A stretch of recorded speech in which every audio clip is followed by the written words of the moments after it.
Every tree has roots, every life has branches, and every adoption has a story. Some stories begin with questions, some begin with loss. All of them are rooted in love and the search for connection.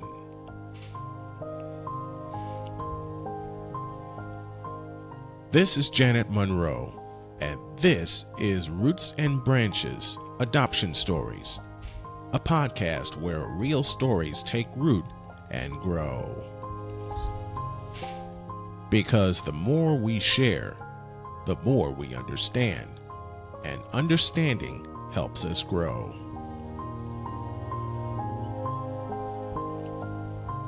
Now, here's Janet Monroe. Hello, and welcome to Roots and Branches Adoption Stories. I'm Janet, and I'm your host. Here at Roots and Branches, we want to tell stories from all points of view. From the roots, which includes the birth parents, the adoptee, and the adopted parents, to the branches, which are those that are suddenly affected by these past happenings. The siblings, the cousins, the aunts and uncles. In my case, it was the grandchildren and great-grandchildren. Everyone has a story that when told could affect from 1 to 1,000 more. And this is a platform to tell your story. Here we are continuing the story of Dwayne T. I am the woman who gave birth to Dwayne in 1970. You heard part of my story in the first episode, and that of his adoptive mom, Mama T, in the second episode. Unfortunately, we cannot hear from Dwayne's story as he was killed in a workplace accident on June 30th, 2023. Roots and Branches is a tribute to Dwayne. Today, we are expanding on Dwayne's story to include some branches, the siblings that he acquired from my side of the family. To him, there was no such thing as a half-sibling or step-sibling. They were his sister and brother. Let's meet Jill and Ken and find out how they felt when they learned that they had an older brother. Jill, Ken, so glad you're with me today, that we can have this conversation about your brother Dwayne. So let's start with what happened when you first found out you had an older brother. Jill, I know you found out at a young age, but you didn't actually know until I started looking and finding him as to what was going on. So tell me how you felt. First of all, way back when you were 16 and found out that that happened, and then again when you knew I was looking.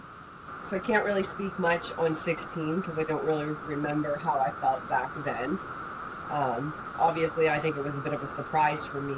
I was going through some personal things of my own when you brought that to my attention. So ultimately, it helped me at 16, but did I ever really think much of it because I didn't know of Dwayne or had met Dwayne or even knew there was a name to this child at 16. So I don't really have much to say about when I was 16. When we did find out older on and you found him through Facebook, then there was a bit more excitement to meet the older brother, because up until then, I was the older sibling. Okay, Ken, you said the other day that you were sitting at the dining room table when you first found out about Dwayne. Yeah, we were at your house, and it was shortly after you returned from Granddad's house after he passed away, and you were cleaning up his home when you came across the letter. And I remember sitting at your dining room table with Jill, I believe, and I don't know if Jesse was there or not, or if it was just the three of us, and it came up in conversation. And I was obviously a little bit shocked because I think I lived 32 years of my life without knowing that I had an older sibling, another older sibling on your side, where we knew about Dad's side, right? So it was definitely a bit of shock and awe. But I think we were at a place in our lives where we were willing to accept new people and new family, especially after losing many in a couple of years, like losing Dad and Granddad in a couple of years. We were kind of at that place where it was like, okay, like let's do this, right? Let's meet them and see if we can continue to grow this family and invite them in. So I remember that we were planning a trip to Florida.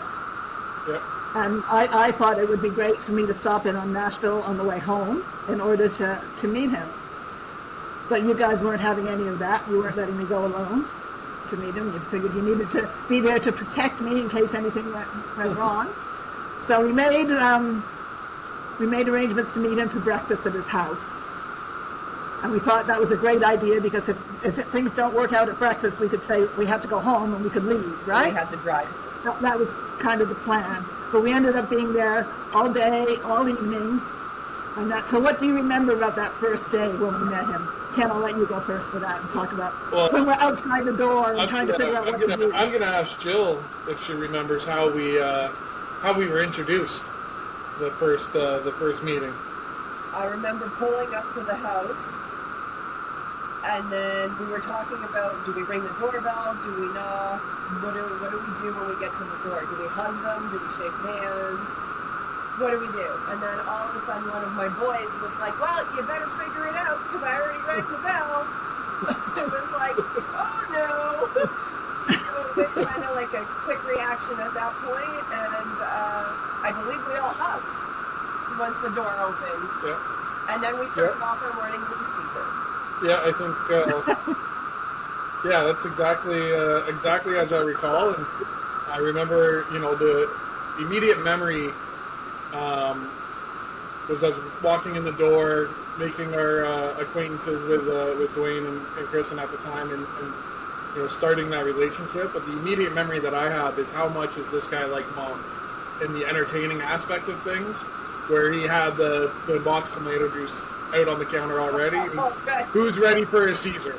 to kind of break the ice and initiate that conversation, and immediately felt welcomed into his home. And I remember we arrived with a bottle of vodka and a bottle of tomato juice, right? Yeah. That was a welcoming gift, so that we had something to party with right off the bat. Because we trolled his Facebook page before then and knew that he really enjoyed. Wait. You trolled his Facebook page. Oh, okay. You trolled Dwayne's Facebook page. I knew that he enjoyed his life. So we got there, and he was as nervous as we were. Absolutely. Yeah. And that's one of the things that Kristen said, Dwayne talks a lot when he's nervous, and he just didn't stop. But he made a great breakfast for us. I remember Cracker Barrel's hash brown casserole. Yep. First time I've ever had bacon in an oven. First time had bacon in the oven, all right. And we had a great breakfast, and then we just sat and we talked all day. Do you remember what we even talked about? What? No. Sorry. The middle of the day is kind of a blur to me. Like, I remember there was lots of family talk and how we grew up, and Dwayne talked about Shirley a little bit and his upbringing, and you guys found the correlation of his skill set to Granddad and so forth. I remember there was lots of conversation around that, and then just really what he did with his life. He kind of knew what we were all into because we were at the time with Monroe's, and we talked about how he was involved in kind of through the background by driving by it in the truck, and he knew of Monroe's Furnishings. So the middle of the day, I know there was a lot of conversation about family and upbringing, but the memories are there's so many that they become all intertwined and a little bit vague because specific conversations are tough to come by. So I remember as the day went on, he had friends coming over to watch the hockey game that night, right? Yeah, the Predators playoff game, yeah. Okay. Definitely. And there was a whole group of people that came, including the real estate agent that sold him the house. And that real estate agent that sold him the house had put a notice on online that he'd sold the house to Dwayne Tabinski in Nashville. And that's how I found Dwayne, from that notice from the real estate agent, because I just happened to look on the day that was posted and clicked on it, and it took me to his Facebook page. And I remember that we were talking to his wife and telling her how her husband Cody was the catalyst that got us together. Mm-hmm. And she said, "Oh, that's too much information for a Monday." You know? And made us all laugh. Everybody that was there laughed. Yeah. This is too much for a Monday. Yeah. Yeah. Dwayne was a great entertainer.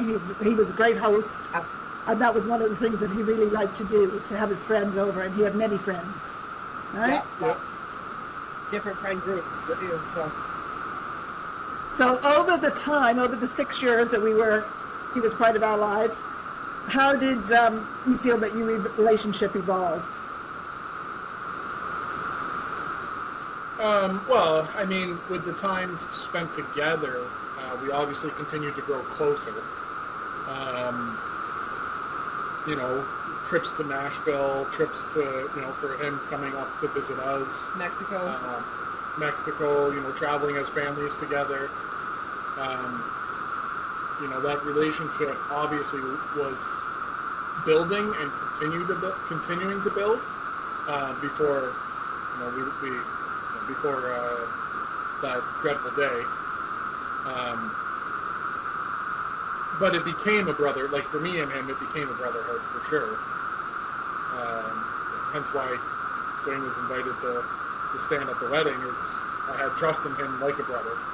I knew that he would be there, and I don't want to get too far ahead, but one of the last memories I have of Dwayne was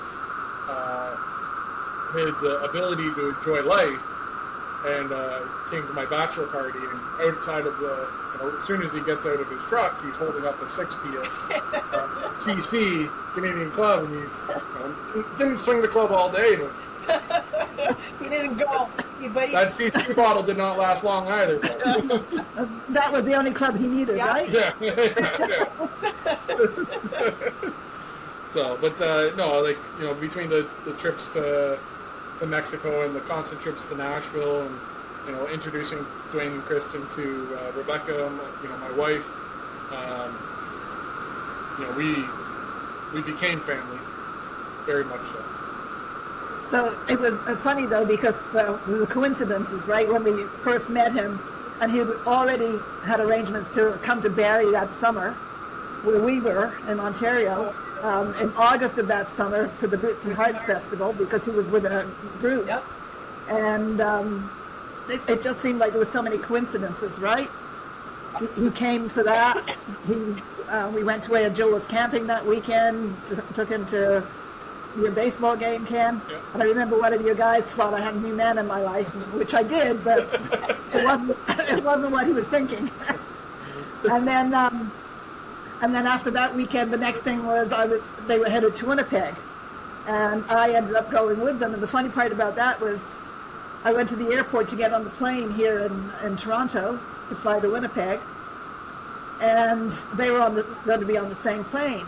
The plane was full except for my row. There was my seat by the window, and then the other two seats were vacant. And it was funny because they came from their seats to sit beside me because they figured I shouldn't have vacant seats by them. And it was just funny the way things fell into place, you know, the way we made things happen, or the way the universe made it happen for us. Mm-hmm. Then we went to, I guess the next time was when we went to Mexico and had a holiday with them in Mexico, right? Yep. And you guys got into all kinds of mischief. I was able to stay out of it. But anything you particularly remember about that trip? One memory. Go ahead, Jill. Jill's new favorite drink, thanks to Dwayne, mojito. Yeah. Which was what? The mojito. Mojito? You Okay. know, Dwayne and Kristen drank them in their Bubba cups. They brought Bubba cups and they take it to the swim-up bar and they fill them with mojitos. I bought a Bubba cup and I'm thinking mojitos. I remember coming back. We went golfing, Mom, just you and I. And I remember coming back and walking up to the pool with the swim-up bar where they were all sitting. And immediately it was like, it's time to catch up. Yeah. they made me catch up. And we went. Yes, I'm sure they really made you do that. Yeah. We went. But they did enjoy life, right? Yep. 100%. Enjoyed it to the fullest. Let's talk about. Remember a special occasion when you went down to New Orleans with them to celebrate Kristen's birthday. Yep. And that was during Mardi Gras, right? Yep. Was it actually during Mardi Gras? Yep. Okay. It must have been because Ken dressed up. I don't know. It was Halloween. Always. It was around Halloween. I don't know if it was actually Mardi Gras, but it was around Halloween. It was how Okay. we dressed up. Which is why we dressed up. Yeah. Yeah. Jill And what did you dress up as? Well, Can you? Jill, I remember you dressing up as Where's Waldo. Jesse and I were Where's Waldo. I was the girl, and Jesse was Waldo, and Kenny was the one with the curly hair and the dancer. I thought it would be a very fitting costume in New Orleans, where it's very diverse to dress up as Richard Simmons. That's it. And how were Kristen and Dwayne dressed? Funk. Steampunk. Steampunk, that's it. Yeah. Oh, well, I have no idea who that is. But I noticed through their Facebook pages, and after you friended them on Facebook, you would notice that they would go out to events and they would always dress for the event. Like St. Patrick's Day was always green. Christmas they dressed as Santa Claus. And, they definitely committed. Yeah. Yeah. They were all in. The occasions. 100%. Both of them. Okay. So, in all this time when you're meeting them, did you feel that there was any connections between you and him? Any similarities in personalities or the way you were? I think the love for music, not necessarily the talent for music, but I definitely shared the love of music. He was the much more talented one. And I have no idea where that came from. But, I am definitely passionate about music and how it's created and everything. I just don't know. I don't have the skill set to do it. Where Dwayne did, which I thought very, very interesting. Whether it be banging on the drums or singing and vibing, doing the going to the pubs, and he knew every song and I knew every song. It was the love around music for sure. And then I think again, just personality trait wise, the caringness for others, the soft side for sure. I think that's very similar in both you and I, Mom. Jill has a little bit of that, but a little bit rougher around the edges. Jill has a lot of a soft side, She likes to. I think she and Dwayne were very similar in that they pick up strays, people that don't have any family in that, and kind of adopt them, right? Yeah. Jill, you agree? Yeah. No, I do. I think Dwayne was good at that. I also think we had kind of the same work ethic and business mentality to not work for others and work for ourselves, to live the lives that we want to live. So I had a deeper connection with him, I think, in regards to that kind of stuff. Also appreciating that he was older and having somebody to look up to and listen to that weren't your parents, in regards to business and life in general. So he'd been through lots. He'd been through some stuff. Ups and downs, marriages, and he was definitely helping me through that towards the end when things went wrong. So. Okay. Did his adoption change the way you look at your family and the way you viewed family and identity? For me, no. I have a son that's obviously half and half. Like he's mine, but he's got a stepdad. So adoption or step parenting or any of that, I think I've always had the same kind of outlook on it. That it's never bothered me. I think it's great for the people who want to step up and help. I think it's great for the people that need to not have that commitment and people that can step in and help. My opinion never changed on that. Yeah, Okay. I mean, I don't think I looked at other people in the adoption situation any differently because it was easy for us to integrate. From our family's perspective, like the additional family, obviously, that's a life change, and the dedication that we had to build that relationship changed our lifestyle a bit. Like, we traveled more. We were able to go down and visit quite a few times, and definitely experienced Nashville with with Dwayne. But from the family's perspective, I don't think I've thought of it as a major change, other than a welcomed addition. And same with Dwayne's kids and Ashley, who we've developed a strong relationship with. They were all welcomed additions, the ones that we got closer to, right? So. Yes, because both his daughter Ashley and his son Dylan actually moved to Ontario and spent some time with us before they ended up going back home to Manitoba. Did he ever speak to you about how adoption affected him emotionally?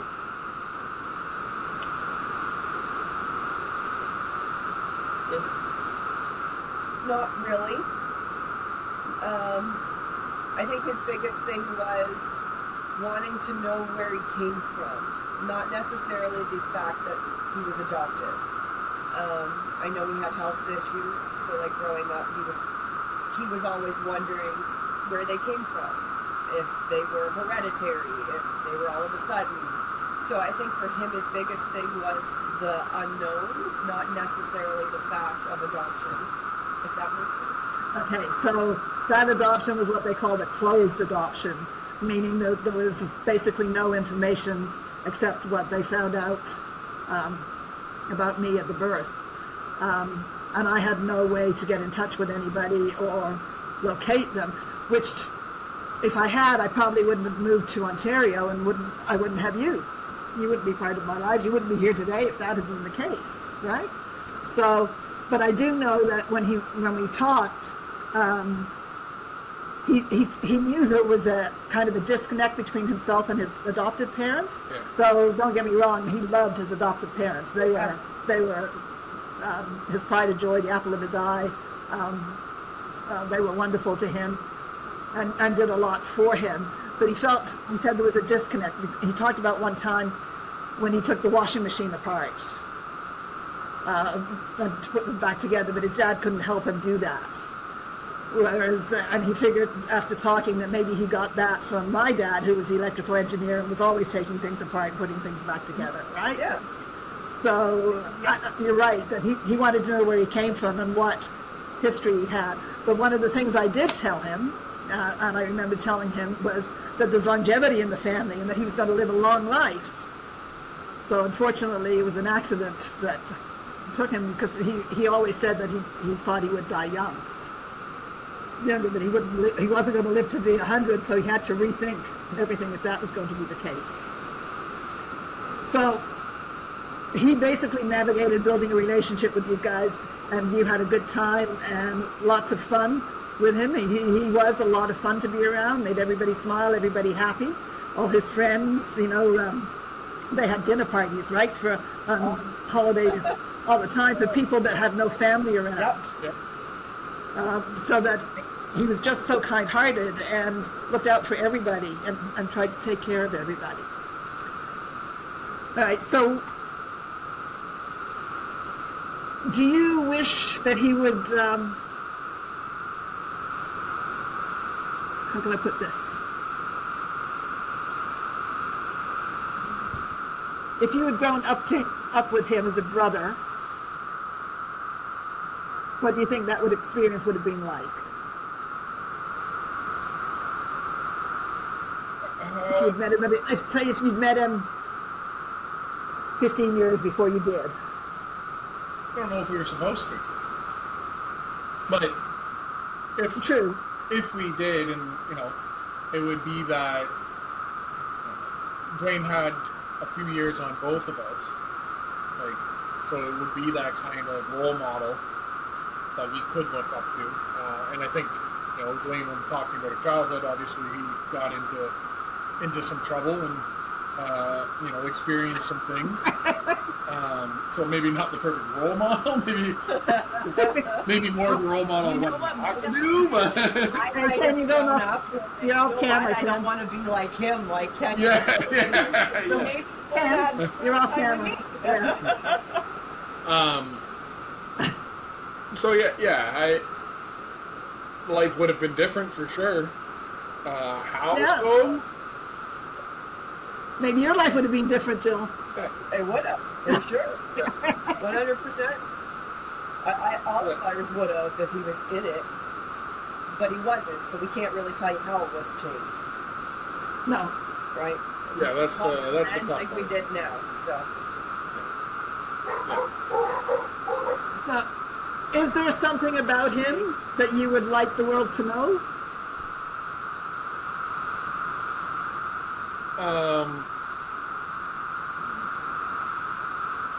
There's lots about him that I like the world to know, but I think a few of the key things that stand out is his, for one, he lived life with a passion. Again, we've mentioned it numerous times that he's lived life to the fullest, and I truly believe, I've taken a little bit of that away in those moments where, be yourself, right? He was really himself in those moments. He wasn't anybody else. He wasn't trying to be anybody else. The caring and kind-heartedness was truly, truly genuine. It wasn't coming from, a fake place at all. It was, that was just who he was. That kind, caring, funny, and brother. Yeah, and that we can thank his adopted parents for as well, for having a big part in my life, because I feel that was a big part in when he told me that he was okay and he just wanted to get to know us, and that he said, "Thank you for giving me life." I think really his adopted parents instilled that in him, and he was grateful for everything. Yeah. So, and I'm really grateful that I had him in our life for the 6 years that we did. I don't think I've let him go yet. I still feel that one day he and I are going to walk on a beach on a tropical island, side by side, and get back those years that we missed. So he'll always be in my heart. And then I can get emotional. But yeah, you're right. He was just a great human being. He was a man who he loved hard, he worked hard, and he played hard.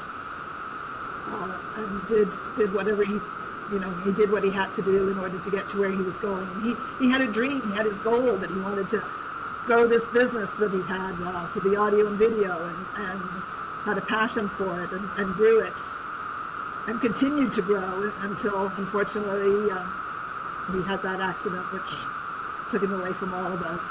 But then we went down to Nashville and we had a celebration of life for him, which was great. It was a big turnout. We had the opportunity to visit with all the rest of the family, to meet some of the ones that we hadn't met before. In fact, we got the opportunity to meet some of his brothers, 3 of his brothers that he got from his dad's side of the family, The other side. which he actually met 2 years after he met us, right? So he found out that his birth dad was gone, but he had 6 brothers and sisters from that connection, and 3 were down at the celebration of life, so we had the opportunity to meet more of his brothers and to celebrate the life that he had. Yeah, I've got a scar that I'll never forget him with. What was that from? Hitting my head on the door when we went out to celebrate. Celebrate So, his life. Yeah. On the mattress the next morning. Right? Remember telling Bex about that, Jill? Yeah. The scar, the cut on my face? Yeah. I remember. That was in your apartment in Nashville. Yeah. No, okay.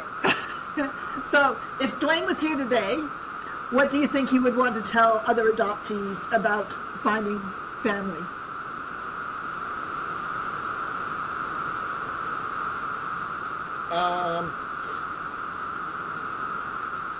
I think he would. I think he would definitely spin it as a positive of what came out of, him finding us and us reconnecting, or you reconnecting. I think he would probably tell other adoptees that if they felt lost like he did and didn't know where they came from, that search is worth it.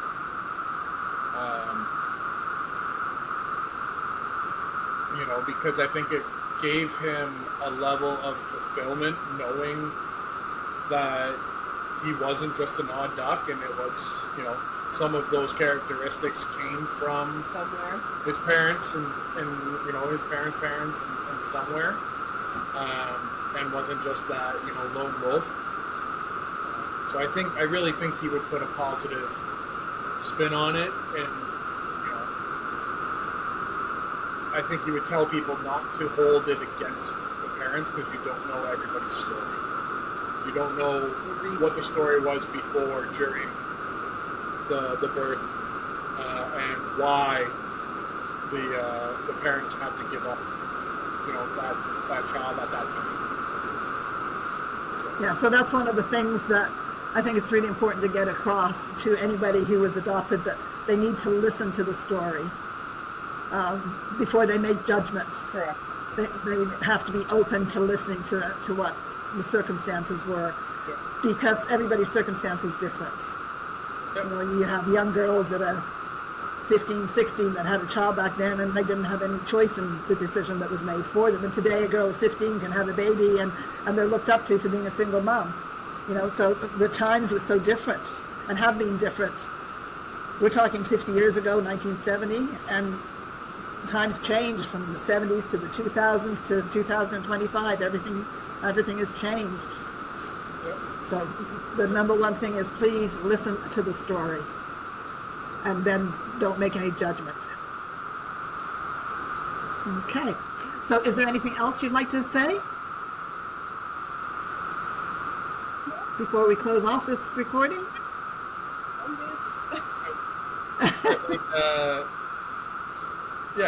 I think I'd just like to say that we all very much love Dwayne and miss him terribly. I think we can all agree with that.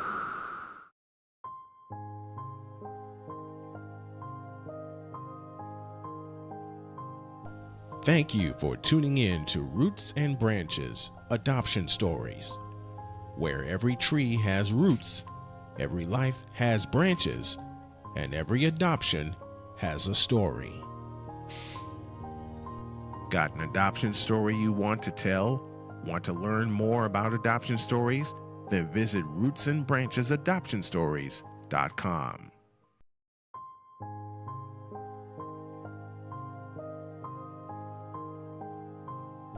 Thank you for tuning in to Roots and Branches Adoption Stories, where every tree has roots, every life has branches, and every adoption has a story. Got an adoption story you want to tell?